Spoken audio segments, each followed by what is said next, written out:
இங்க வேலை பாக்குற அக்கா ஒன்று சொன்னாங்க, தம்பி உன் கோழி இங்க ஒரு கோழி முட்டை போட்டிருக்குப்பா, அந்த கருப்பு கோழி பானாங்க. அட நம்ம மயிலு தான், அது மயிலு தாங்க முட்டை போட்டிருக்கு. வாங்க உங்களுக்கு அந்த மயில் கோழியை காமிக்கிறேன். இந்த தாங்க மயில் எவ்வளவு அழகா இருக்கான்னு பாருங்க.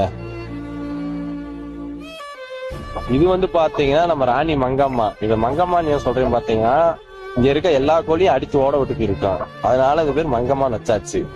இது வந்து பாத்தீங்கன்னா நம்ம கருவாச்சி, கண்ணும் கருப்பு, மூக்கும் கருப்பு, கருங்காலு வேற, எல்லாமே கருப்பு, அதனால வந்து கருவாச்சி.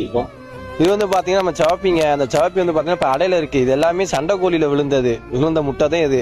பாப்பா எப்படி பொறிக்குது, சிக்ஸ் ஃபுல்லா எப்படி இருக்குன்னு பாப்போம். ஆனா இது வந்து நம்ம மல்லிங்க, பார்க்க பயங்கர டெரரா இருக்கும்.